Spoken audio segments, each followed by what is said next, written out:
ಒಂದು ಕಾಲದಲ್ಲಿ ಚಂದ್ರಪುರ ಎಂಬ ಅತ್ಯಂತ ಸುಂದರ ಮತ್ತು ಸಮೃದ್ಧ ರಾಜ್ಯವಿತ್ತು. ಆ ರಾಜ್ಯವು ಎತ್ತರದ ಬೆಟ್ಟಗಳು, ದಟ್ಟವಾದ ಕಾಡುಗಳು, ನದಿಗಳು ಮತ್ತು ಹಸಿರು ಹೊಲಗಳಿಂದ ಆವರಿಸಿಕೊಂಡಿತ್ತು. ಆ ರಾಜ್ಯದ ಜನರು ಶಾಂತಿ, ಸಮೃದ್ಧಿ ಮತ್ತು ಸಂತೋಷದಿಂದ ಜೀವನ ನಡೆಸುತ್ತಿದ್ದರು.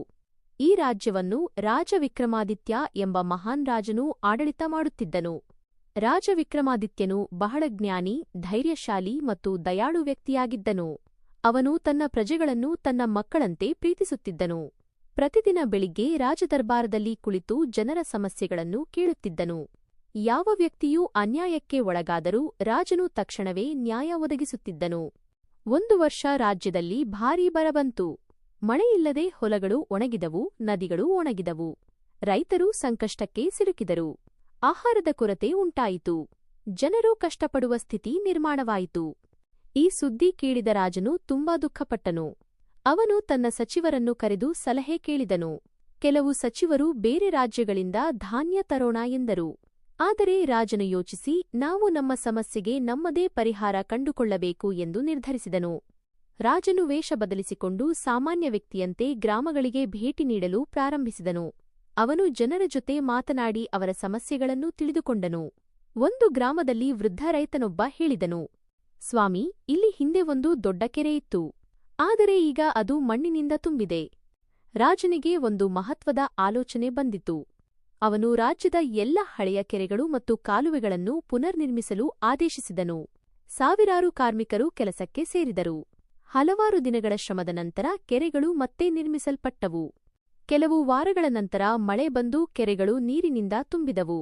ಇದು ರೈತರಿಗೆ ಸಹಾಯವಾಯಿತು. ಮತ್ತೆ ಕೃಷಿ ಆರಂಭವಾಯಿತು. ರಾಜ್ಯದಲ್ಲಿ ನಿಧಾನವಾಗಿ ಸಮೃದ್ಧಿ ಮರಳಿ ಬಂತು. ಒಂದು ದಿನ ರಾಜನು ರಾಜ್ಯದ ಸುತ್ತಾಟದಲ್ಲಿ ಇದ್ದಾಗ ಒಂದು ಚಿಕ್ಕ ಬಾಲಕನು ಅಳುತ್ತಿರುವುದನ್ನು ಕಂಡನು. ರಾಜನು ಅವನ ಬಳಿಗೆ ಹೋಗಿ ಕೇಳಿದನು, ಮಗನೇ, ಏಕೆ ಅಳುತ್ತಿದ್ದೀಯಾ?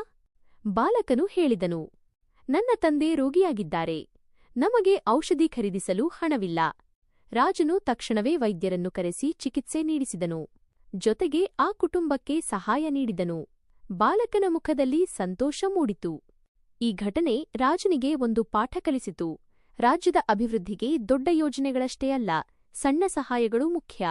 ಕೆಲವು ದಿನಗಳ ನಂತರ ರಾಜ್ಯದಲ್ಲಿ ಕಳ್ಳತನ ಹೆಚ್ಚಾಯಿತು. ಜನರು ಭಯಗೊಂಡರು. ರಾಜನು ಈ ಸಮಸ್ಯೆಯನ್ನು ಪರಿಹರಿಸಲು ತೀರ್ಮಾನಿಸಿದನು. ಅವನು ವೇಷ ಬದಲಿಸಿಕೊಂಡು ರಾತ್ರಿ ಹೊರಟನು. ಒಂದು ರಾತ್ರಿ ಅವನು ಕಳ್ಳನನ್ನು ಹಿಡಿದನು. ಕಳ್ಳನು ಹೇಳಿದನು, ಮಹಾರಾಜನೇ, ನಾನು ತಪ್ಪು ಮಾಡಿದ್ದೇನೆ. ಆದರೆ ನನ್ನ ಕುಟುಂಬ ಹಸಿದಿದೆ. ರಾಜನು ಯೋಚಿಸಿ ಅವನಿಗೆ ಶಿಕ್ಷೆ ನೀಡದೆ ಕೆಲಸ ನೀಡಿದನು. ನೀನು ಸತ್ಯವಾಗಿ ಕೆಲಸ ಮಾಡು ಎಂದು ಹೇಳಿದರು. ಆ ಕಳ್ಳನು ಬದಲಾಯಿತು. ಅವನು ಪರಿಶ್ರಮದಿಂದ ಬದುಕಲು ಪ್ರಾರಂಭಿಸಿದನು. ಅವನು ಇತರರಿಗೆ ಸಹಾಯ ಮಾಡುವ ವ್ಯಕ್ತಿಯಾಗಿದನು. ಇದಾದ ನಂತರ ರಾಜ್ಯದಲ್ಲಿ ಶಾಂತಿ ಮತ್ತು ಅಭಿವೃದ್ಧಿ ಹೆಚ್ಚಾಯಿತು. ಜನರು ಸಂತೋಷದಿಂದ ಬದುಕಲು ಪ್ರಾರಂಭಿಸಿದರು. ಒಂದು ದಿನ ರಾಜ್ಯದ ಗಡಿಯಲ್ಲಿ ಶತ್ರು ರಾಜ್ಯದ ದಾಳಿ ನಡೆಯಿತು. ರಾಜನು ತನ್ನ ಸೈನ್ಯವನ್ನು ಕರೆದು ಯುದ್ಧಕ್ಕೆ ಸಿದ್ಧನಾದನು. ಅವನು ಧೈರ್ಯದಿಂದ ಸೈನ್ಯವನ್ನು ಮುನ್ನಡೆಸಿದನು. ಯುದ್ಧದಲ್ಲಿ ರಾಜನು ತನ್ನ ಜಾಣ್ಮೆ ಮತ್ತು ಧೈರ್ಯದಿಂದ ಶತ್ರುಗಳನ್ನು ಸೋಲಿಸಿದನು. ರಾಜ್ಯವನ್ನು ರಕ್ಷಿಸಿದನು. ಜನರು ರಾಜನನ್ನು ವೀರನಾಗಿ ಗೌರವಿಸಿದರು. ಯುದ್ಧದ ನಂತರ ರಾಜನು ತನ್ನ ಸೈನಿಕರ ಸೇವೆಯನ್ನು ಮೆಚ್ಚಿಕೊಂಡನು. ಗಾಯಗೊಂಡ ಸೈನಿಕರಿಗೆ ಚಿಕಿತ್ಸೆ ನೀಡಿಸಿದನು. ಅವರ ಕುಟುಂಬಗಳಿಗೆ ಸಹಾಯ ನೀಡಿದನು.